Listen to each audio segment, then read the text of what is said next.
L'idée n'était pas de faire l'affaire AZF telle qu'elle avait été. Dans la réalité, c'était Chirac qui était président de la... C'était pas une cohabitation, c'était Chirac président de la République, Dominique de Villepin Premier ministre, Sarkozy ministre de l'Intérieur. La rivalité entre Sarkozy et Dominique de Villepin était très grande puisqu'il s'agissait de conquérir l'UMP et d'être le futur candidat au présidentiel. Et à l'intérieur de ce contexte, un groupe terroriste, qui n'a jamais été élucidé d'ailleurs, qui s'est appelé AZF en prenant le nom de la catastrophe de Toulouse, mais ce qui n'a rien à voir avec la catastrophe de Toulouse. Un groupe s'est intitulé AZF et a menacé le gouvernement français de faire sauter, d'avoir posé 3 bombes sur les TGV, de les faire sauter si on ne lui remettait pas une rançon, tout ça avec un discours complètement fumeux politiquement. C'est la plus grosse opération antiterroriste qui ait jamais eu lieu en Europe depuis la Seconde Guerre mondiale. Mais à partir de là, nous, on a fictionné, et avec Jacques, on a surtout créé ce personnage de flic antiterroriste. Ce qui nous intéressait, c'était de faire traverser cette affaire par un homme, et non pas de traiter un cas ou une affaire. Bon. Quels sont tes objectifs, Franck? Installer un centre opérationnel, en dehors de Paris, afin que l'agitation inhabituelle n'alerte la presse. Rallier? I confirm. Bien sûr, il nous faut votre accord à tous les 3. Vous avez celui de Matignon. Et celui de l'Intérieur. Je superviserai l'opération pour Beauvau. OK pour la présidence. Dans le journalisme, on est toujours un peu frustré parce qu'on n'a pas forcément toutes les clés à la fin. Et l'avantage de la fiction, c'est qu'on livre un scandale, une affaire politico-criminelle, clé en main. Et on a été assisté par un conseiller technique pour vérifier qu'en effet, on utilisait bien les mêmes mots, les mêmes bons mots, etc. Donc tout est absolument certain et sûr, comme les anglo-saxons ou les américains savent faire. C'est-à-dire qu'il n'y a pas un dialogue ou une chose qui serait fausse, hein. J'étais obligé de transformer un certain nombre de choses, parce qu'effectivement, à partir du moment où on enlève une vingtaine de pages sur un scénario comme celui-là, qui était quand même un puzzle assez complexe dans sa narration, il fallait quand même retomber sur nos pattes et que l'histoire reste compréhensible, ce qui est pas évident quand on voit le film. J'ai beaucoup coupé dans tout ce qui était l'histoire de la famille du commissaire de la DCRI, donc de Lambert Wilson. Il y avait une dimension mélodramatique au problème de famille que rencontre ce commissaire. Et on était dans un schéma qui, pour moi, était déjà un peu déjà vu, à savoir le flic qui a des problèmes de couple parce qu'il n'est jamais là, parce qu'il ne fait pas face à ses responsabilités de père, parce que sa femme, quand elle souhaiterait pouvoir sortir avec lui le soir, bah non, il ne rentre pas. Enfin, voilà, je trouve qu'on était dans quelque chose qui était assez classique.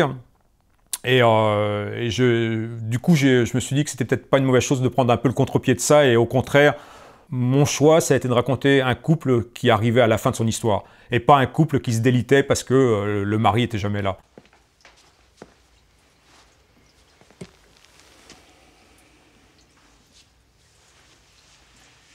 On peut pas faire un effort pour que ça aille mieux. J'ai besoin d'air.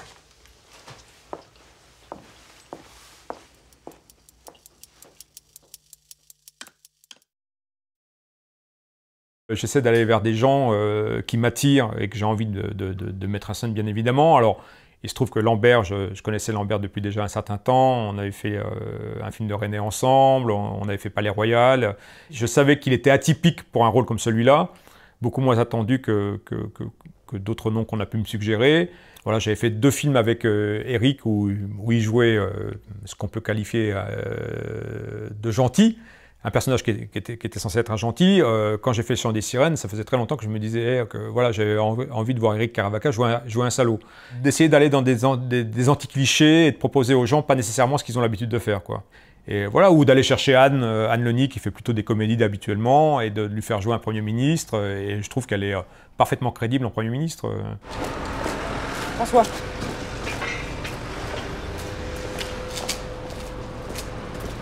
J'espère que t'es pas en train d'essayer de m'enfiler, François, hein. Enfin, qu'est-ce que tu racontes? C'est très bien que j'ai beaucoup de respect pour toi, Claire. Ne me prends pas pour une quiche. Si le pire doit avoir lieu, l'écuyer sera carbonisé, Archambault portera le chapeau, et le président aura un boulevard grand ouvert pour sa réélection.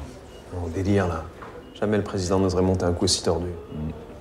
Dans ce film en particulier, il y a l'idée que tous ces personnages sont peut-être observés, espionnés d'une manière ou d'une autre. Donc il y avait cette idée d'avoir toujours l'impression peut-être d'être un observateur et sans qu'on dénature l'observateur en question, sans qu'on lui dise, sans qu'on dise au spectateur, voilà, c'est telle ou telle personne qui observe la scène en question. Donc il y a cette idée-là d'être en permanence sous surveillance. C'est une réflexion que m'avait fait Lambert Wilson à la fin du film. Il me disait c'est très surprenant, je me suis senti très très à l'aise parce que je voyais jamais les caméras et je ne savais jamais comment j'étais filmé. J'aime vraiment être loin et aller à la pêche, quoi. J'aime pas la plage, j'aime pas le champ contre champ. On est au 25 devant le personnage et on a le contre-champ au 25 avec exactement la même distance. Voilà, ça m'ennuie un peu.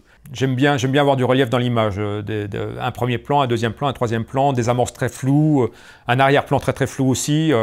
Alors peut-être qu'un jour j'aurai envie de faire un film qu'au 25, mais j'ai l'impression que tout d'un coup que tout devient trop réel et trop terre à terre quand je suis en courte focale, quoi.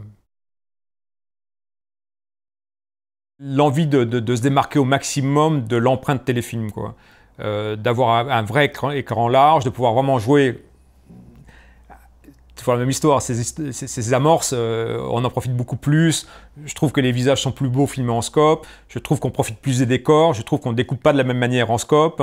Et comme c'est quand même un film où il y avait un certain nombre de personnages en permanence à l'image aussi, ça me permettait de... Voilà, mais pour moi, c'est un format roi, absolument. Alors, c'était un peu compliqué pour France Télévisions. Parce que, voilà, je leur ai dit, bon, moi j'aimerais pouvoir tourner le film en scope. Il y a eu un grand blanc, et j'ai compris que le grand blanc concernait surtout, voilà, mais c'est quoi le scope? À quoi ça va ressembler, quoi? Donc après, il y a eu des discussions avec le responsable de la diffusion. Pour lui, l'image était moins grande parce qu'elle était en scope, donc si elle était moins grande, elle était de moins bonne qualité. Donc il y a eu une petite tension autour du fait que pour moi, une image en scope, elle n'est pas de moins bonne qualité, bien évidemment, puisqu'on ne réduit pas, on ne grossit pas, il n'y a pas de plus de pixels, enfin bon, voilà. Mais je savais que Jean-Pierre Sinapi avait pu faire Une vie française en scope, donc je savais qu'il y avait un précédent et que donc je pouvais m'enfoncer dans cette faille. Ça doit bien arranger tes affaires, ça, non? Les affaires? Tu prends pour qui, Franck? Un magouilleur, un affairiste? Non, je dis juste que ce qui affaiblit l'écuyer dans la course présidentielle, c'est bon pour Archambault, et donc c'est bon pour toi, c'est tout. C'est ça, ouais. Tu penses que je ne travaille que pour moi, quoi. Tu ne t'es pas dit que j'avais peut-être des idées plus vastes, des ambitions plus profondes? Je dis rien, moi.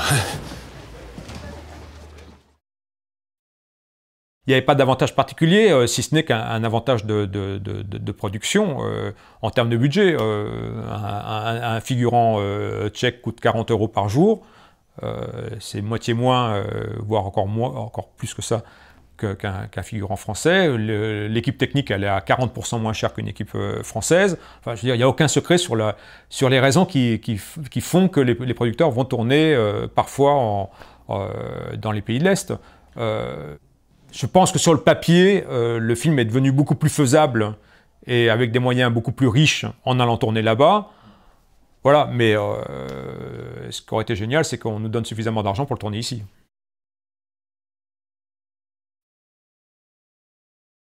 On a eu la naïveté de penser avec mon producteur Alain Guesnier l'année dernière, quand on a eu le prix pour Le Chant des Sirènes, que ça allait faciliter la diffusion rapide du film. Et au jour d'aujourd'hui, festival suivant, je crois que Le Chant des Sirènes est le seul film de la sélection qui n'a pas été diffusé. J'essaie de ne pas en tirer de conclusion. Mais ce que j'ai cru comprendre, c'est que Manipulation a de bonnes chances d'être diffusé avant Le Chant des Sirènes. Du coup, peut-être qu'il faut espérer ne pas avoir de prix, mais c'est un peu dommage quand même. Ce n'est plus entre nos mains, on n'a absolument aucune influence possible en tant que réalisateur là-dessus. On est obligé de faire avec et de subir ça. Donc heureusement que ça ne nous empêche pas de travailler parce que le film n'a pas été diffusé.